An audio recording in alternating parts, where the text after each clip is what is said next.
The holographic display bathed Dr. Sarah Chen's face in a soft blue glow as she reviewed the quantum resonance readings for the 1000th time. 3 centuries of humanity's finest minds had tried to understand the barrier that enclosed their solar system, yet something about today's data made her heart race. The pattern was familiar, hauntingly so. Dr. Chen, the new results from the beta sequence are ready, called out Dr. Marcus Thompson from his workstation. The Lunar Research Institute's quantum analysis lab hummed with activity even at this late hour, Earth hanging like a bright jewel in the vast window behind them. Sarah pulled up the new data alongside her existing analysis. Her eyes widened as the patterns aligned perfectly. "Marcus, look at this overlay. The barrier's quantum frequency. It matches our own background radiation, the exact frequency that human DNA naturally emits." The room fell silent as her words sank in. For 300 years, the Galactic Council had maintained this seemingly impenetrable force field around Sol system, claiming it was necessary to contain humanity's unpredictable nature. They had turned humanity's home into a prison, or so everyone thought. "Run it again," Sarah ordered, her fingers flying across the holographic interface. "Full spectrum analysis, and get me a comparison with the historical readings from the past century." The quantum computers processed the request, drawing power from the fusion reactors deep beneath the lunar surface. As the results materialized, Sarah's hypothesis grew stronger. The barrier wasn't just similar to human biological signatures, it was perfectly attuned to them. "This isn't a cage," she whispered, more to herself than her colleagues. "It's a resonance chamber. They didn't imprison us. They gave us a laboratory." Dr. Thompson leaned in closer, his expression shifting from skepticism to amazement. "The barrier amplifies our natural quantum field. Everything we've developed in isolation. Our quantum tech, our consciousness research, our zero-point energy systems. We didn't develop them despite the barrier." Sarah completed his thought. "We developed them because of it. The containment field has been enhancing our natural abilities this entire time." The implications were staggering. The same energy field meant to contain humanity had instead accelerated their development, far beyond what the Galactic Council had predicted. Every human invention, every breakthrough in the past 3 centuries, had been subtly enhanced by the barrier's resonance with their biology. Sarah's hands trembled slightly as she initiated the test sequence they'd prepared for such a breakthrough. A small probe, designed to test weaknesses in the barrier, hummed to life in the launch bay below. But instead of searching for flaws, she reconfigured it to match the barrier's frequency. "Broadcasting test signal now," announced the launch technician. On the main screen, they watched as the probe approached the shimmering wall that marked the edge of their prison. For 3 centuries, nothing had passed through that barrier except approved Galactic Council transmissions. The probe's energy signature synchronized with the barrier's frequency. There was a momentary flash of light, a ripple in the quantum field, and then empty space. The probe had passed through as if the barrier didn't exist. Warning signals flashed across distant Galactic Council monitoring stations. The quarantine had been breached, but not by force. Humanity hadn't broken their cage. They had learned to sing in harmony with its quantum bars until they simply ceased to be a barrier.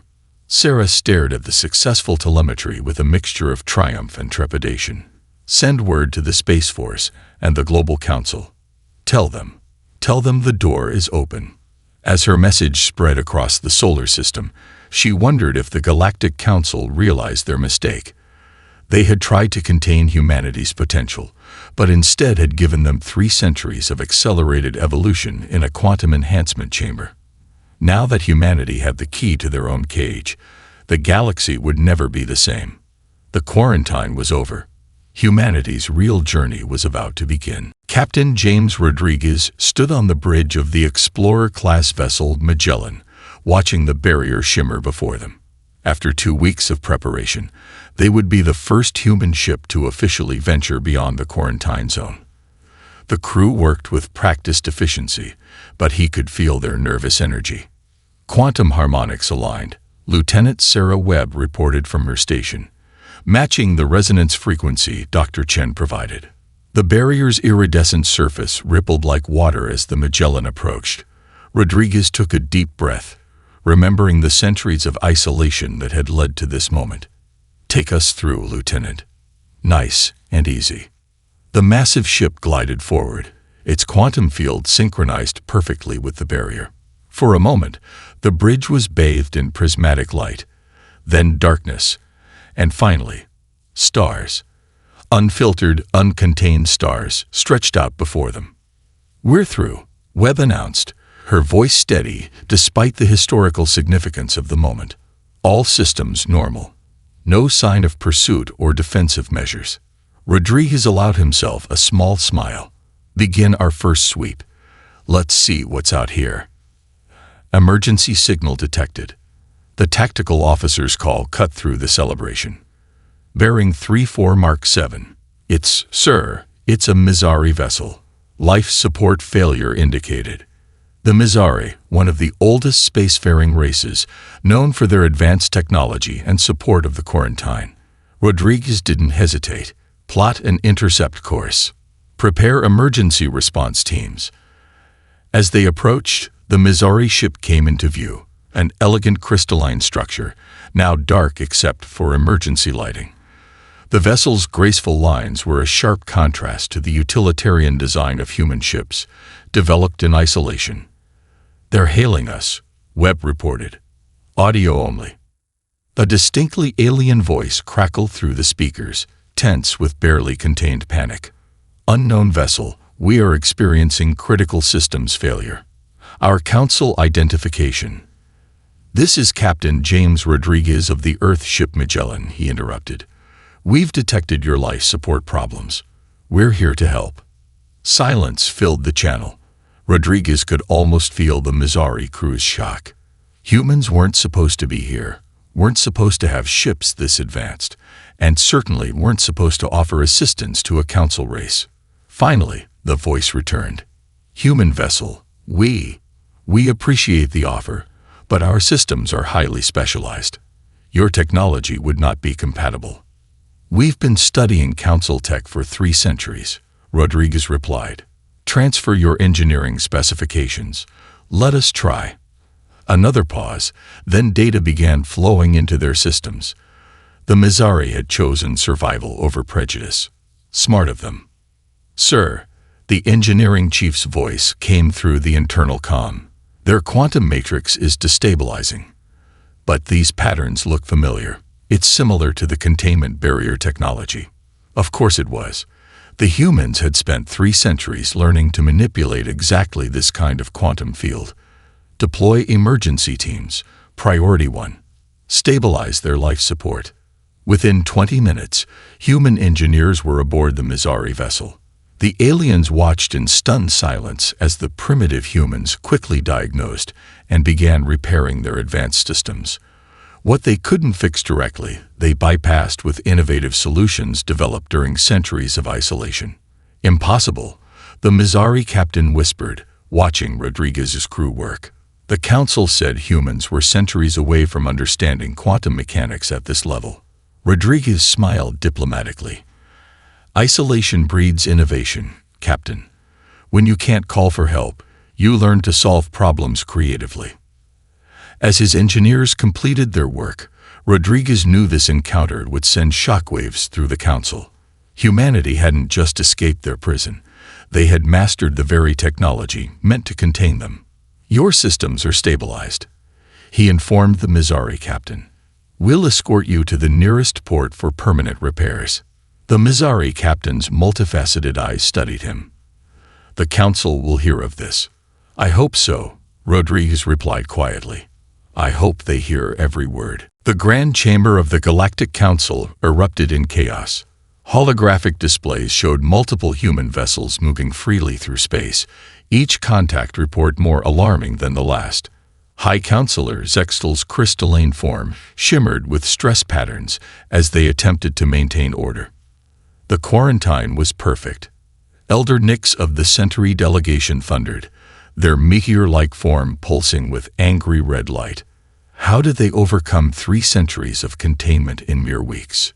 A junior analyst, trembling slightly, approached the central platform.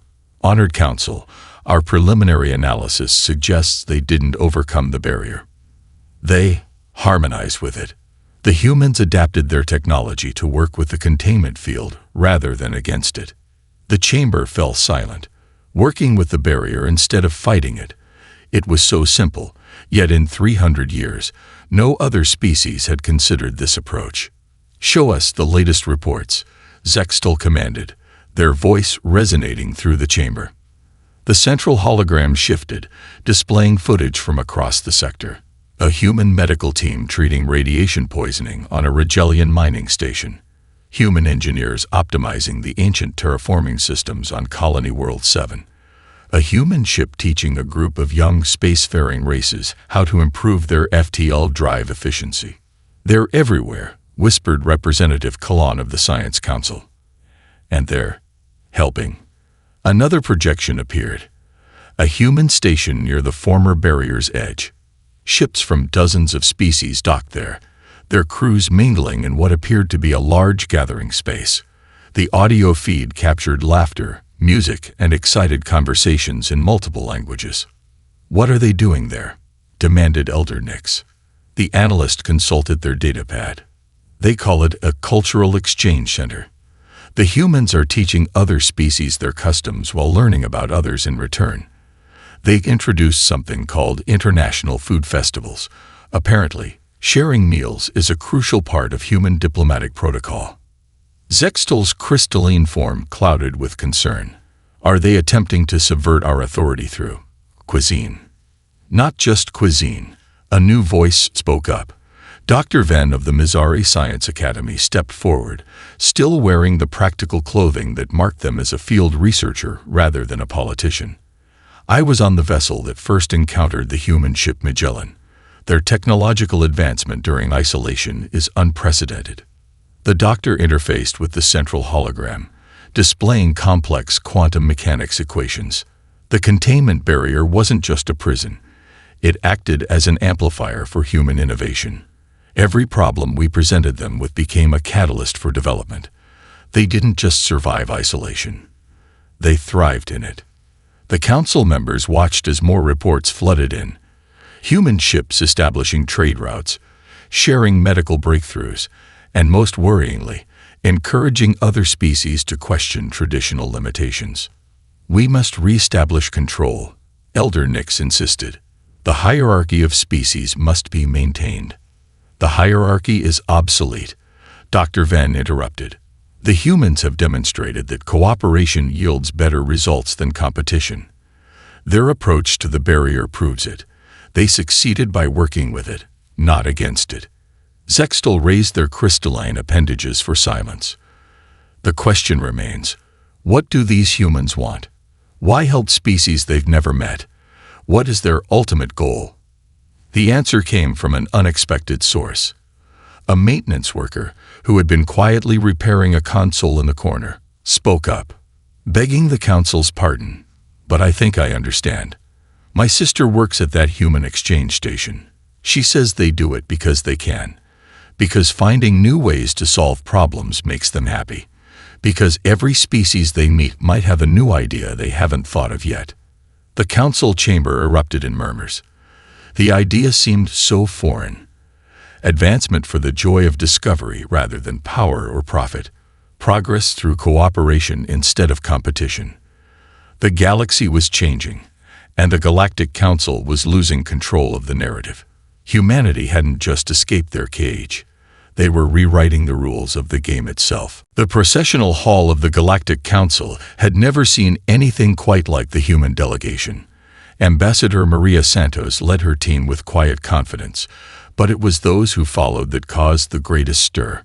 Representatives from 15 different species walked alongside the humans, many from civilizations that had never before set foot in these hallowed chambers. "This is highly irregular," muttered High Counselor Zextal, their crystalline form reflecting the chamber's ambient light. "Only recognized council species may participate in formal sessions." "Then consider them our witnesses," Maria replied, her voice carrying clearly through the vast space. "After all, They'd witnessed 3 centuries of council policy firsthand. The gallery erupted in whispers as the delegation took their places. Maria stepped to the central platform, activating her presentation with a gesture. The holographic display filled with data streams, legal documents, and historical records. Honored Council, she began, we come not to accuse, but to illuminate. The quarantine of Earth violated 47 of your own founding principles. We have documented each transgression, but that's not why we're here. The display shifted, showing scenes from across the galaxy. Human doctors working alongside Rigelian healers, Earth engineers collaborating with Centauri architects, and dozens of species gathering at cultural exchange centers. In just 6 weeks since leaving the quarantine zone, humanity has established diplomatic relations with 27 civilizations. We've helped optimize 11 space stations, prevented 3 ecological disasters, and yes, introduced 16 species to the concept of pizza. A ripple of amusement passed through the gathered representatives, quickly stifled by the stern gazes of the elder council members. This is precisely why the quarantine was necessary, Elder Nix interrupted. Your species disrupts the natural order. You ignore established hierarchies, share restricted technologies. We share knowledge, Maria corrected gently. And the results speak for themselves. The hologram changed again, displaying economic data, productivity increases, technological breakthroughs, and most significantly, unprecedented cooperation between traditionally rival species. A young Mizari scientist stepped forward from the human delegation. The humans helped us understand our own quantum drive technology better than we did. They showed us how to improve efficiency by 30%, simply by looking at the problem differently. Their medical techniques saved my colony, added a Rigelian representative. They combined our traditional healing methods with their innovative approaches. The results were beyond anything either of us could have achieved alone. Maria nodded to her colleagues before continuing. The quarantine taught us something valuable. When you can't rely on others, you learn to see problems differently.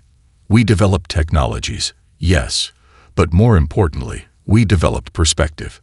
The display showed the barrier that had contained Earth, but now with overlays revealing its quantum structure.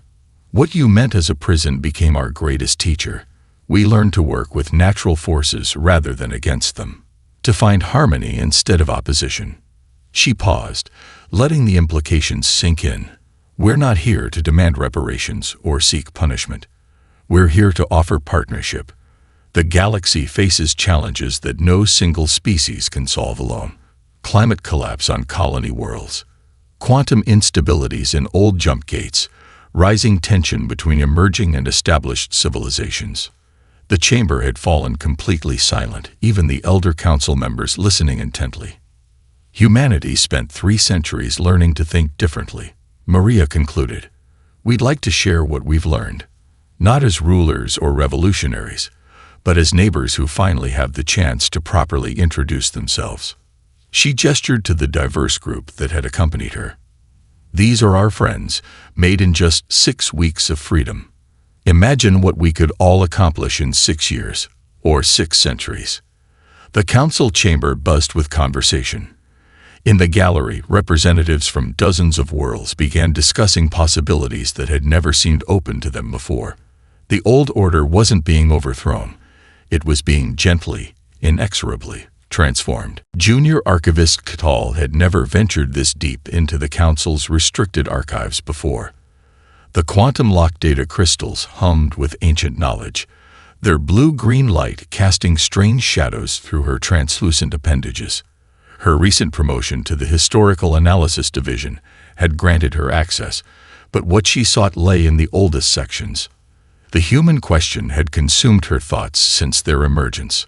Something about the official quarantine narrative didn't align with historical data patterns. Why would the Council spend so much energy containing a single pre-FTL civilization? Access historical file Gamma 937, she commanded, her translator converting the thought patterns into system protocols. A data crystal descended from its housing, interfacing with her research terminal. The holographic display flickered to life, showing predictions and probability matrices from 3 centuries ago. Tull's outer membrane rippled with shock as she processed the information. These weren't security assessments. They were evolutionary forecasts. Cross-reference with current human development patterns, she instructed. The system overlaid the historical predictions with recent data from beyond the quarantine zone. The match was nearly perfect. Recording research notes. Kittel began, her appendages trembling slightly. The quarantine was never about containing human aggression. The Council's own predictive models showed that human creativity and adaptability would revolutionize galactic society through peaceful means. She navigated deeper into the file structure, finding communications between Council members from the quarantine period. Their words confirmed her theory. The Council hadn't feared human violence. They had feared human innovation. A shadow fell across her terminal. Fascinating discovery, isn't it? The voice belonged to Dr. Venn of the Missouri Science Academy. Tull hadn't heard them approach. Dr. Venn, I was just conducting routine historical analysis. The Missouri scientist raised an appendage in a calming gesture. Continue your work, archivist. In fact, I believe you'll find file Omega-12 particularly illuminating. Tull accessed the suggested file, and her research chamber filled with new projections. The data showed humanity's predicted influence on galactic development, branching out like a stellar nursery spawning new stars. The Council's own models showed humans would inspire other species to exceed their designated development paths, Dr. Venn explained. Their natural tendency to share knowledge, to question established limits, to find unconventional solutions, it threatened the very foundation of the Council's authority. The historical simulations played out before them, humanity discovering faster ways to achieve technological breakthroughs, teaching other species to think creatively, encouraging cooperation across traditional boundaries. Every prediction now matching current events with stunning accuracy. But the quarantine, Kittel began. It didn't work as intended. Dr. Venn's surface rippled with amusement. No, it worked exactly as the universe intended. The Council tried to contain human innovation, but instead created perfect conditions for it to flourish. 3 centuries of focused development, free from external restrictions or preconceptions. Tull processed this revelation, her mind racing with implications. The barrier's quantum frequency. It wasn't just compatible with human biology by coincidence, was it? The universe has a sense of irony. Dr. Venn agreed. The Council chose that frequency believing it would dampen human development. Instead, it amplified their natural capabilities. Every attempt to restrict them only made them stronger. Reaching a decision, Kittel began copying the relevant files to a secure data crystal. This information needs to reach the younger Council members. They need to understand that the greatest threat to the old order was never human aggression. Dr. Venn completed. It was human inspiration, their ability to show others that the impossible is merely the improbable in waiting. As they worked, signals from across the galaxy continued to arrive, each confirming the centuries-old predictions. Humanity wasn't destroying the established order. They were planting seeds of possibility in fertile ground, and the galaxy was blooming in unexpected ways. The Centauri Science Exchange buzzed with activity as researchers from 30 different species gathered in its central amphitheater. Dr. Sarah Chen, the woman who had first unlocked the quarantine barrier's secrets, stood before them, her holographic display showing the quantum harmonics that had changed everything. The breakthrough wasn't in fighting the barrier, she explained, her words automatically translated for all present. It was in understanding that boundaries are often mirrors showing us new ways to see ourselves. In the audience, a young Rigelian scientist raised their sensory stalks. But how did you know it would work? The risk of failure was less important than the possibility of success, Sarah completed. That's something we learned in isolation. Every barrier is also an opportunity, if you're willing to look at it differently. The exchange center itself was proof of this philosophy. Built at the edge of the former quarantine zone, it had begun as a simple meeting place. Now, 3 months after humanity's emergence, it had become the galaxy's premier research facility. Across the station, in what had once been a standard cargo bay, Professor Marcus Thompson hosted another type of exchange. The key to sustainable fusion isn't just in the reaction, he explained to a group of energy researchers, but in how we think about energy itself.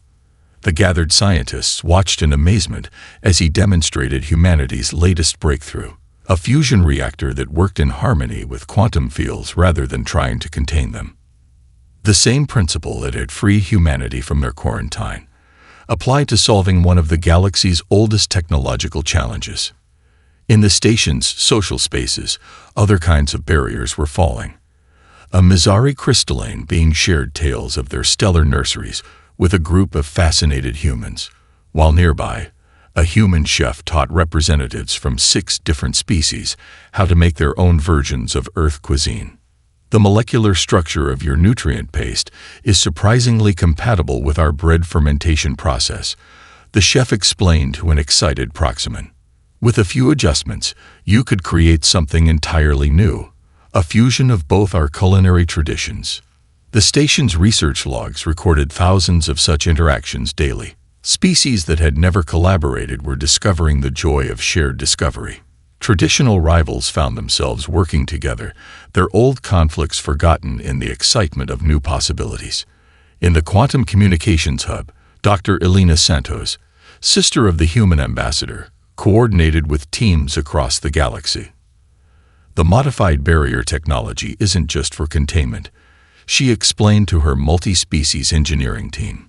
It can create stable quantum channels for instantaneous communication across any distance. The implications were staggering. The same technology that had kept humanity isolated was being transformed into a tool for bringing the galaxy closer together. The Council's greatest weapon against human influence had become the very means of spreading it. Reports flowed in from across known space. A human medical technique, combined with Rigelian biochemistry, had cured a plague on a frontier world. Earth's historical archives had helped prevent a civil war by showing an emerging civilization how humans had resolved similar conflicts. Even human entertainment was having an impact, with species across the galaxy discovering the joy of what humans called movie nights. In her private office, Dr. Chen reviewed the latest data from these collaborations. 3 centuries ago, the Council had feared human unpredictability would destabilize the galaxy. Instead, it was stabilizing it in ways no one had imagined possible. A message flashed on her screen. Another breakthrough, this time from a joint human-Centauri research team. They had found a way to use quantum harmonics to restore dying stars, potentially extending the life of entire solar systems. Every barrier is a mirror, she whispered to herself, remembering the words that had started it all. The quarantine had shown humanity their own reflection, and now they were helping the galaxy see itself in a new light. The emergency alert echoed through every quantum communications channel in known space. Elder Nix had enacted the Council's ultimate contingency protocol, simultaneous activation of containment barriers around 12 key systems. In the Centauri Science Exchange's command center, Dr. Sarah Chen watched the energy fields shimmer into existence. The barriers were identical to the one that had once contained Earth, now enclosing the species that had most readily embraced human innovation. "They're trying to stop the spread of ideas with walls," she observed, her voice calm despite the crisis. "They haven't learned anything."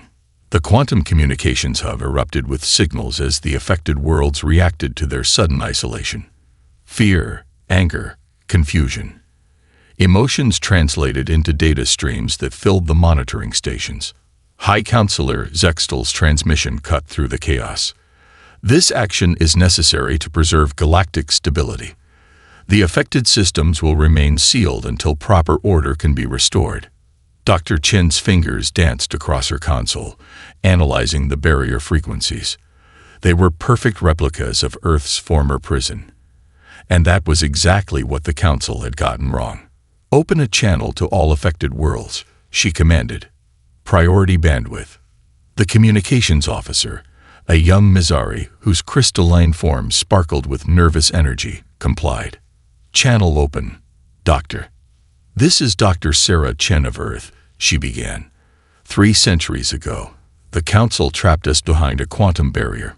Today, they've given you the same gift they accidentally gave us. These barriers aren't walls, they're tools. Let me show you how to use them." She transmitted the equations, the understanding that had taken humanity centuries to develop, the knowledge of how to turn containment into empowerment, isolation into strength. Professor Marcus Thompson's voice joined the transmission from his lab. "The barrier frequency matches your planet's natural quantum field, just as ours matched Earth's. It's not blocking you, it's amplifying you." Across the affected systems, scientists and engineers began analyzing the data. The Rigelians were the first to understand, their hive mind processing the calculations at incredible speed. Within hours, they had not only neutralized their barrier's containment effect, but had transformed it into a planetary shield that enhanced their natural capabilities. The Proximan Collective followed, then the Centauri worlds. One by one, the barriers shifted from prisons to power sources. The Council's desperate gambit had given their targets exactly what they needed to break free from control forever. In the Council chamber, Elder Nix watched in horror as their plan unraveled. Impossible. The calculations to manipulate the barriers took humans centuries to perfect. "Because we had to discover them alone," Dr. Chen's response echoed through the chamber. "They have teachers." Dr. Venn stepped forward, addressing the Council. "You tried to contain humanity because your models predicted they would change everything. You were right about that. But change isn't something you can stop with barriers. The only choice is whether to flow with it or stand against it." The younger Council members began to rise from their seats, moving to stand with the human delegation.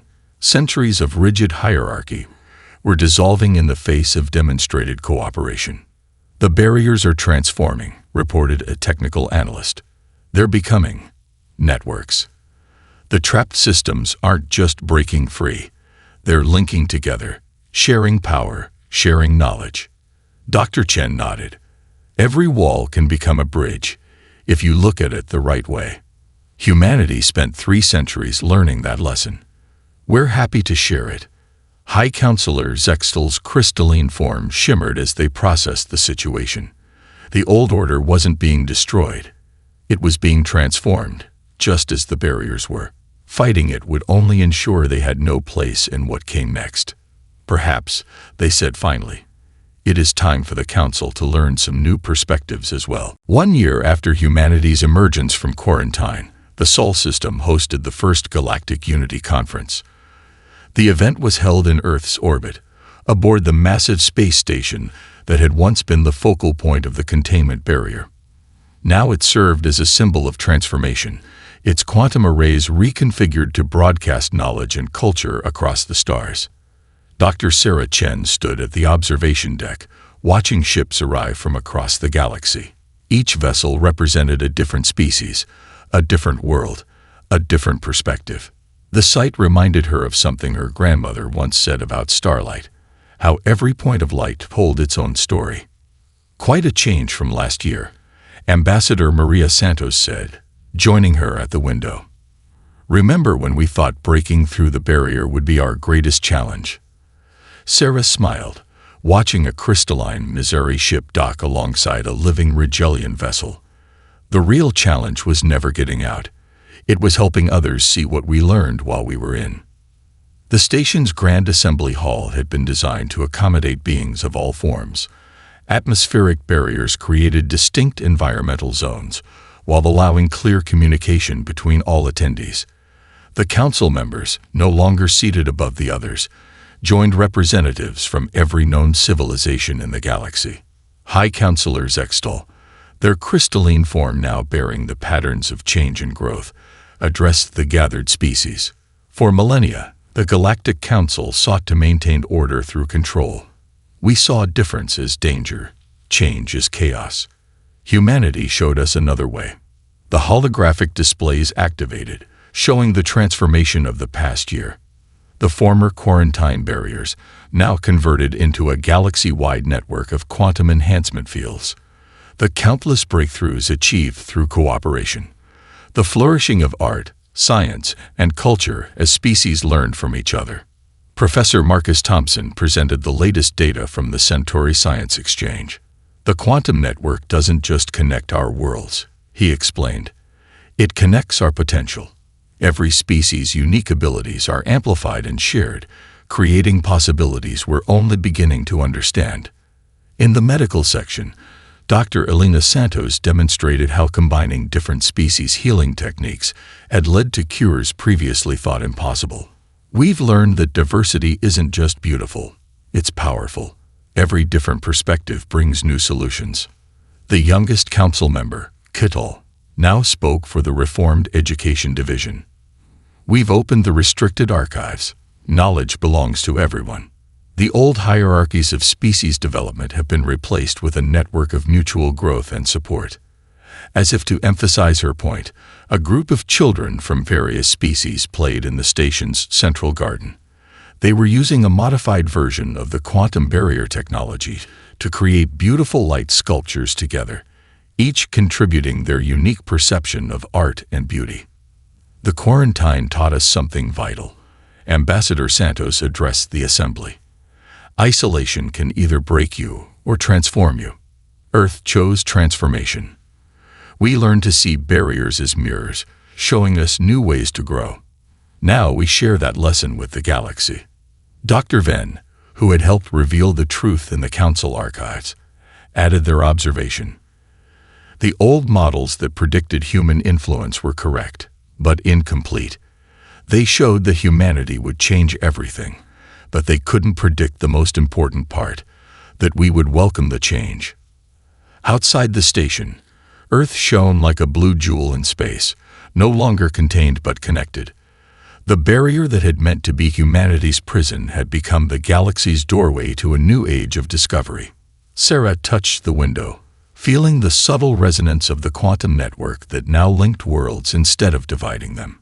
Every wall can become a window, she said softly, if you learn to see through it properly. The light of distant stars streamed through the observation window, each one now representing not just a point of light, but a connected part of their shared journey into an unlimited future.